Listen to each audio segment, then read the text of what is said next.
Oatmeal is a nutritional powerhouse. When it's done right, oatmeal has earned its superfood crown for a reason. It's nutrient-dense, low in calories, and high in fiber. Just a small serving of oats delivers magnesium for nerves and muscles, iron for oxygen flow, zinc for immune strength, and B vitamins for energy, skin, and hair health. But that's just the beginning. The real magic. I see it in the beta-glucans, a special kind of soluble fiber that forms a gel in the gut. And when I look at how it works, it's kind of brilliant. That gel slows sugar absorption like a traffic cop, lowers LDL cholesterol, helps regulate blood pressure, and even feeds the good bacteria living in the gut.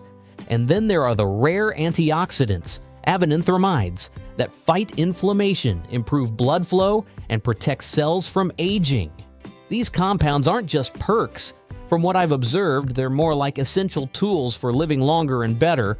Oats also keep you full, and not in a bloated way, more like the kind of full that keeps me from hovering around the fridge an hour later, wondering why I'm already hungry.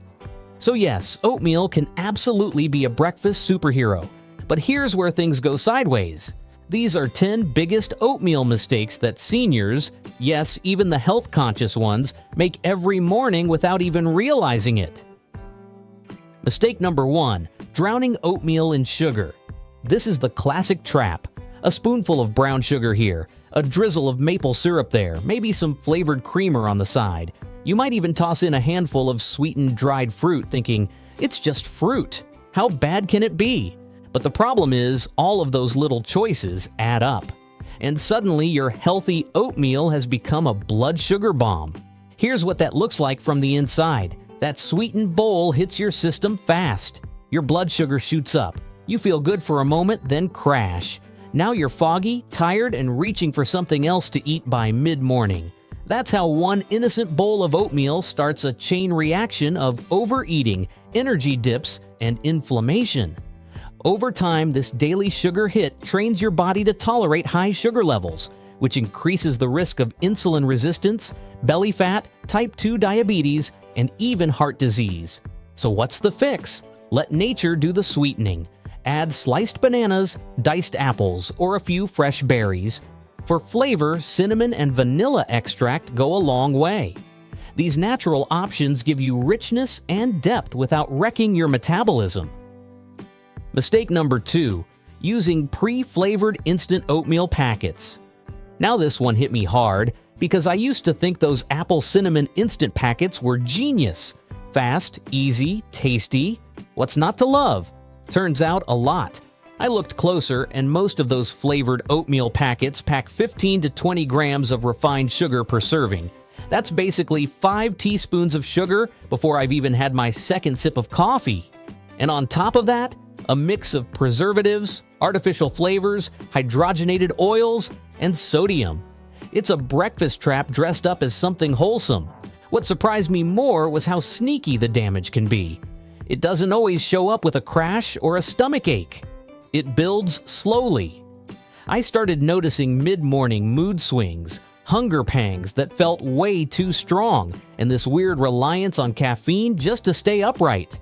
And that's how it starts. Day by day, it adds up until the body is dealing with chronic inflammation, rising blood pressure, insulin resistance, and the quiet creep of heart disease.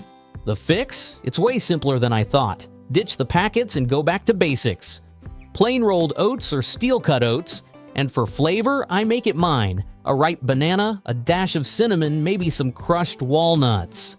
Not only is it better for the body, it actually tastes better too. Mistake number 3, skipping protein. Oatmeal is high in fiber, yes, but it's low in protein, and that's a big problem. Picture this, you make a big bowl of oatmeal with water or almond milk. You eat it, feel full, and then an hour later, you're starving. Why? Because without protein, your blood sugar spikes and crashes hard. You're on a roller coaster, and it's not the fun kind. And if you're over 60, that missing protein has even bigger consequences. It can lead to muscle loss, slower metabolism, and a steady decline in strength over time. The good news? This fix is easy. Stir in Greek yogurt, sprinkle chia seeds or almonds, or pair your oatmeal with a boiled egg or a spoonful of nut butter. Suddenly, your breakfast goes from flimsy to fortifying. Protein isn't just about muscles, it's about stability. It slows digestion, balances hormones, and helps your body stay full longer without needing constant snacks. Without it, even a healthy breakfast can leave you dragging before noon, hunting for carbs to get through the rest of the day. Plus, protein plays a huge role in preserving lean muscle mass as we age. And lean muscle isn't just about strength, it's directly tied to metabolism, balance, and overall longevity. If the body doesn't get enough amino acids first thing in the morning, it starts breaking down muscle tissue to find what it needs, and over time that leads to frailty. Even just 10 to 15 grams of protein at breakfast can make a noticeable difference in how steady your energy feels throughout the day. It's one of the simplest shifts with the biggest payoff. More strength, better focus, fewer cravings. So next time oatmeal's on the menu, treat it like the base, not the whole meal. Build around it with intention and your body will thank you. Because when fiber and protein show up together, that's a breakfast that works. Mistake number 4, oversized portions. More isn't always better. I used to think the bigger the bowl, the healthier I was being. Half a cup of oats? Nah, double it. Top it with peanut butter, honey, dried fruit, maybe some granola for crunch. And sure, it looked like a power breakfast, but calorie-wise, that bowl was pushing the same territory as a fast food meal. And it's not just about calories. Too much fiber at once can overwhelm your system, causing bloating, gas, and nutrient malabsorption. Iron and zinc in particular can get blocked when there's too much fiber crowding them out. So what's the right amount? Stick to half a cup of dry oats, which will double in volume as they cook. Then add some fresh fruit and a healthy fat or protein. Mistake number 5, not soaking oats before eating. Here's one most people skip, and honestly, it's a game changer. I didn't think twice about phytic acid at first. It sounds harmless, right? But then I found out it binds to minerals like iron, zinc, and calcium, making it harder for the body to absorb them. That one little compound can quietly rob a meal of its real value. So even with a perfectly balanced diet, if the oats aren't soaked, a big chunk of those important nutrients could be slipping right through. I started to realize, what's the point of eating healthy if the body can't use the nutrients? Luckily, the fix couldn't be easier. Soak the oats. Just mix them with water or plant-based milk, pop the bowl in the fridge overnight, and let time do its thing. That soaking process breaks down the phytic acid and unlocks those minerals. And the bonus? It transforms the oats completely. The texture becomes creamier, smoother, and far easier to digest. Since making the switch, no more bloating. No more guessing games with digestion, just a gentler, richer bowl that actually delivers on its promise. Mistake number 6, eating undercooked oats.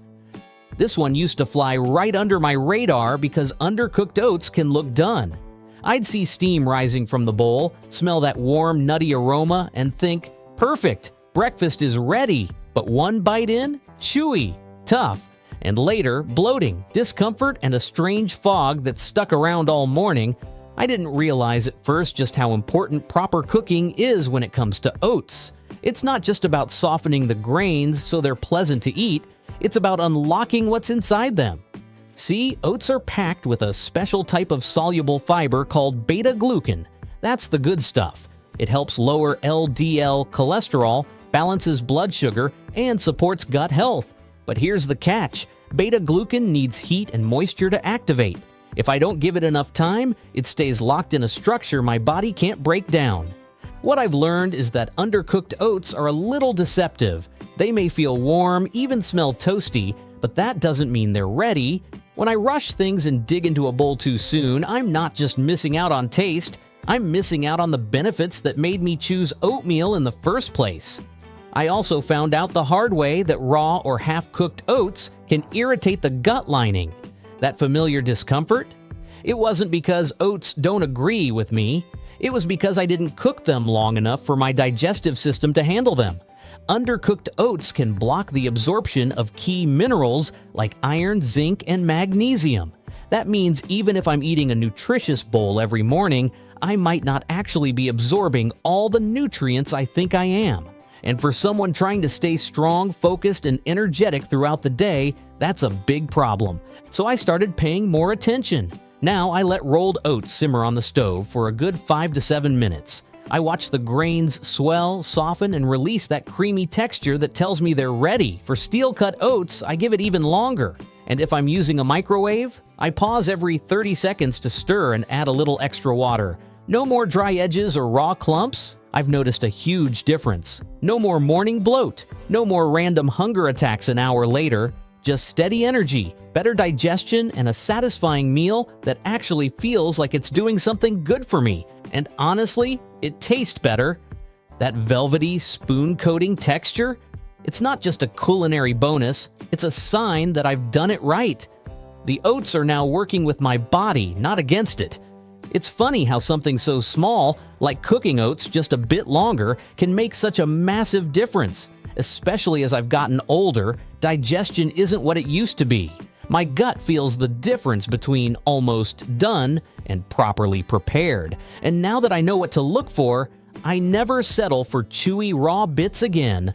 For anyone dealing with bloating, sluggish mornings, or just feeling like oatmeal isn't living up to the hype, this might be the missing piece. Cook it slowly. Let the oats transform.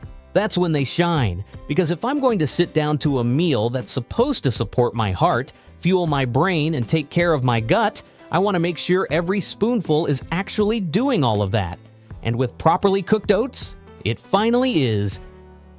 Mistake number 7, overcooking the oats. Now let's swing to the opposite extreme, overcooking, and this might be just as bad. Leave those oats bubbling too long and they turn into a gummy, sticky mess. Sure, they look done, but that sludge-like texture digests too quickly. You feel full for maybe an hour. Then hunger slams back in and the snack cravings return. Plus, cooking oats too long destroys the delicate B vitamins they naturally contain. These nutrients are essential for energy, brain function, and metabolism. So why boil them into oblivion? Instead, aim for that perfect middle ground. Cook just long enough for the oats to soften and release their creaminess, but not so long that they disintegrate. Want smoother oats?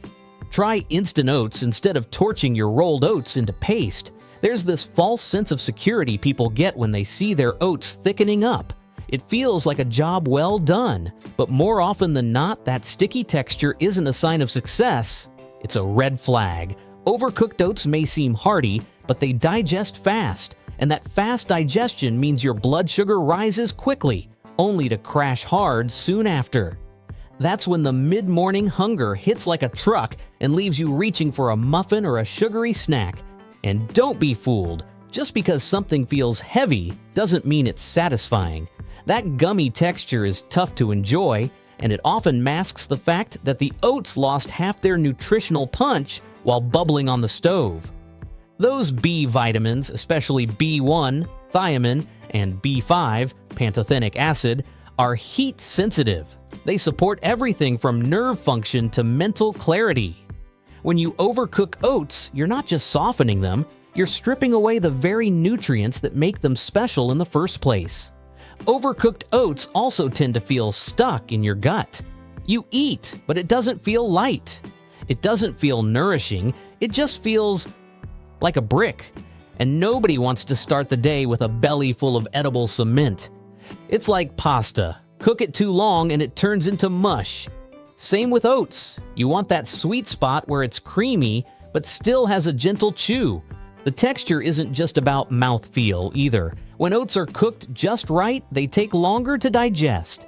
That means more stable energy, fewer cravings, and a breakfast that actually holds you over. And if you're cooking for someone else, especially seniors who already might struggle with appetite or digestion, texture becomes even more important. Too soft and it's unappealing.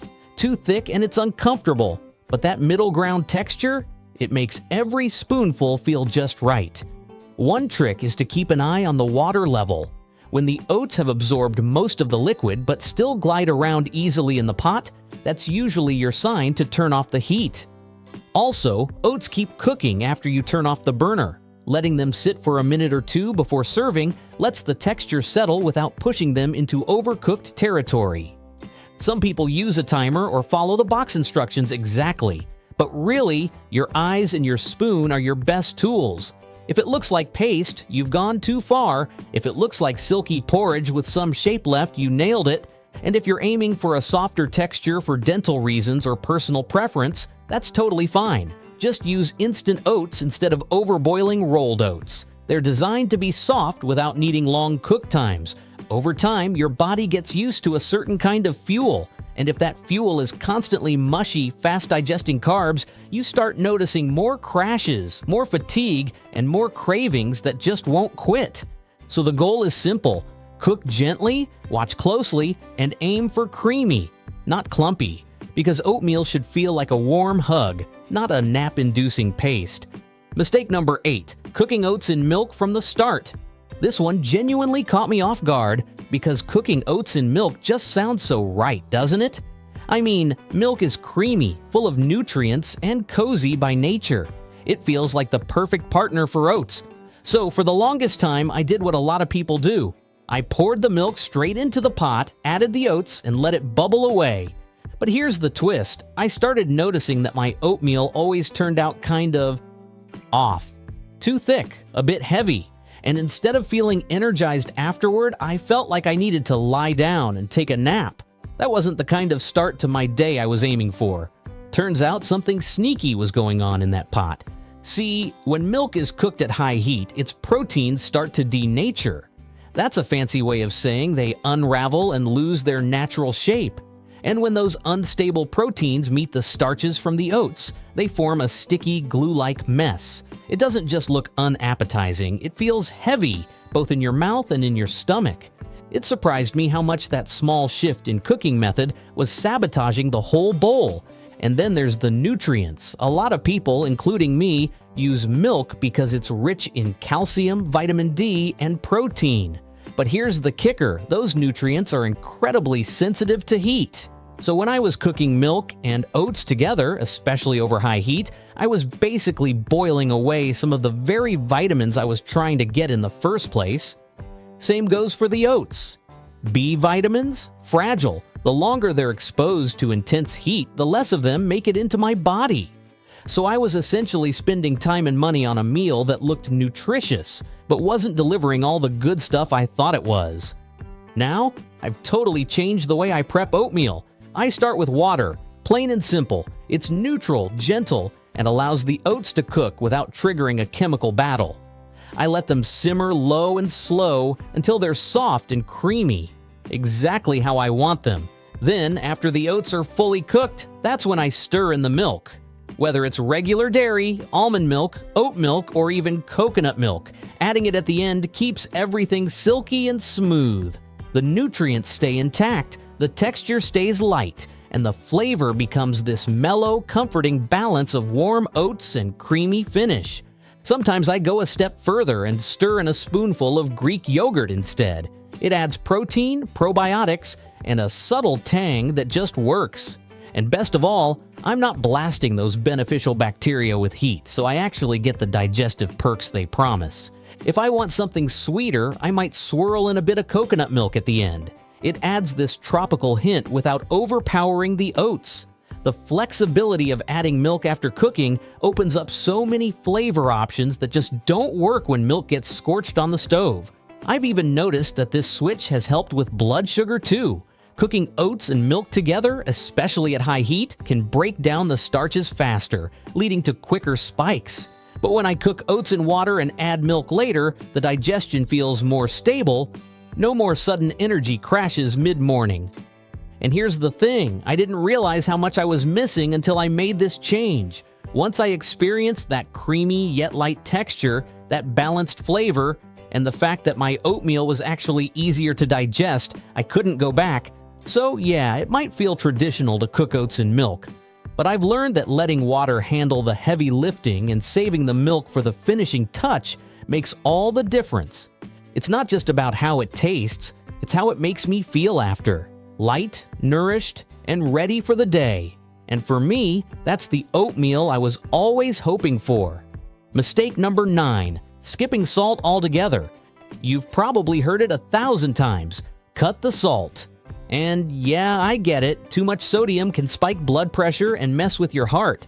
But what surprised me is what happens when you swing too far the other way, especially with something like oatmeal. The first time I made oats without even a grain of salt, I remember thinking, why does this taste like wet cardboard? I added berries.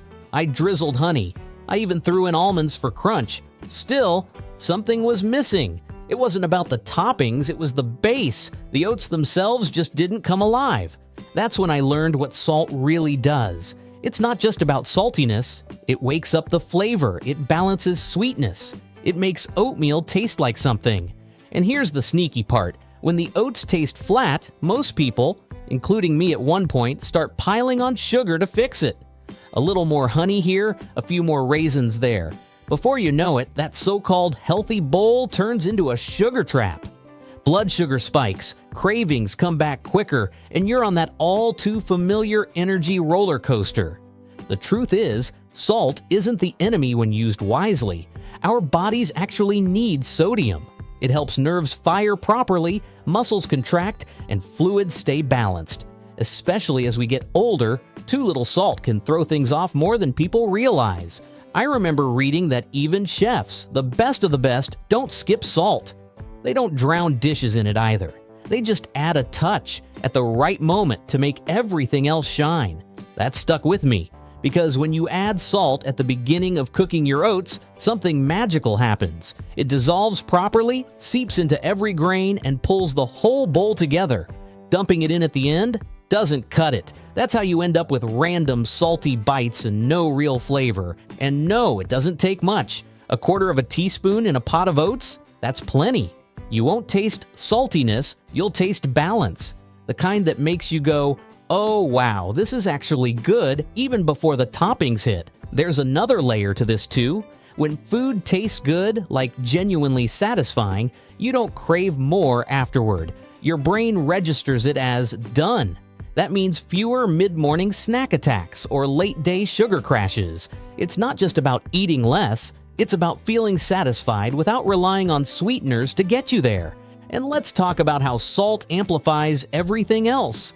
I've noticed blueberries taste sweeter.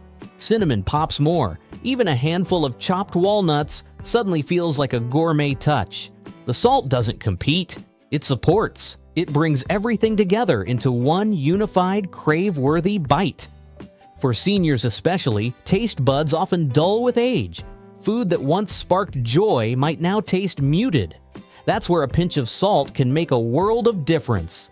It brings back flavor, appetite, and enjoyment without wrecking your health in the process. I've seen people pour maple syrup like it's water just trying to fix bland oats. And it's no judgment, I've done it too. But that sugar creeps in fast. It's far more damaging in large doses than a pinch of sodium ever was. There's even research now suggesting that better tasting food helps us feel full faster. When your taste buds are happy, your hunger hormones actually behave. Imagine that, salt helping you eat less just by making your food satisfying from the start. That's why I've changed how I talk about salt. It's not something to fear, it's something to respect. Use it with intention. Use it to support flavor and balance, not as a crutch. And use it early in the cooking process, so it does the job right. So yeah, the next time you cook oatmeal, don't skip the salt. Grab that tiny pinch and let it work its quiet magic. It's one of the easiest changes you can make, and honestly, it transforms the whole bowl. Because when oatmeal tastes good, eating healthy doesn't feel like a chore, it feels like a win. Mistake number 10, depending on oatmeal for every meal. Yes, oatmeal is a superfood, but it's not a complete food. It lacks high-quality protein, vitamin B12, omega-3s, and certain types of bioavailable iron that your body needs to thrive, especially as you age. If your breakfast, lunch, and snacks are all just different versions of oats, you might be unintentionally setting yourself up for fatigue, brain fog, and even weaker immunity. The fix? Use oatmeal as a foundation, not your entire meal plan.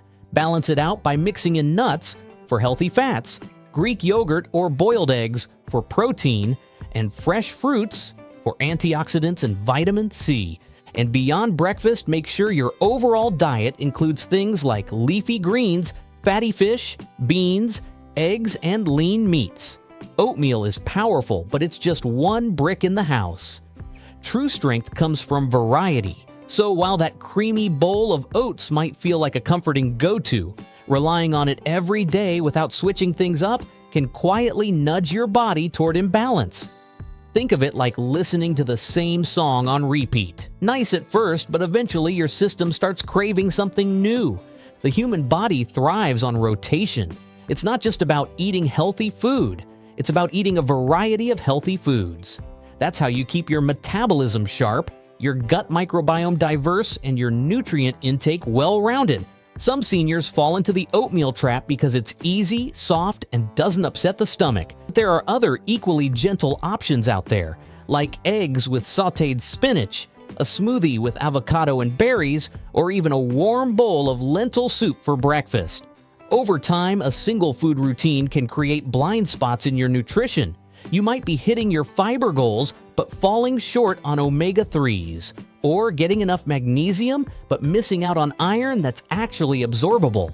And here's something most people don't realize. Your brain is one of the first organs to feel a nutritional gap.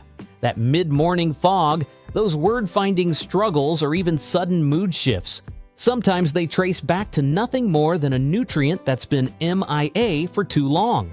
Even your immune system depends on diversity.